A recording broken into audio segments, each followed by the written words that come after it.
तुमचा आमचा श्री. नमस्कार मंडळी. आज घरात बनतं एकदम झकास गरमागरम चीज व्हेज पिझ्झा.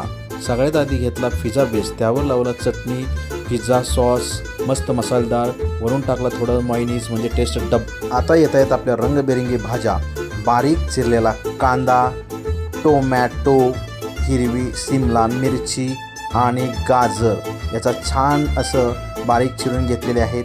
हे सगळं छान पसरून घेतलं आणि आता पिझ्झाचा राजा चीज स्लाइस व्यवस्थित क्रॉस करून ठेवल्या. हळू वितळण्यासाठी तयारी. आता पिझ्झा गेला थेट तव्यावर, वर झाकण, मध्यम आच आणि 10 मिनिटाची शांत प्रतीक्षा. आणि बघा, चीज छान वितळलेलं, भाज्या मस्त शिजलेल्या, घरच्या घरी तयार झालेला हॉटेलसारखा स्वादिष्ट पिझ्झा मस्त शिजलेला आहे. घरच्या घरी तयार झालेला हॉटेलसारखा स्वादिष्ट पिझ्झा दिसतोय.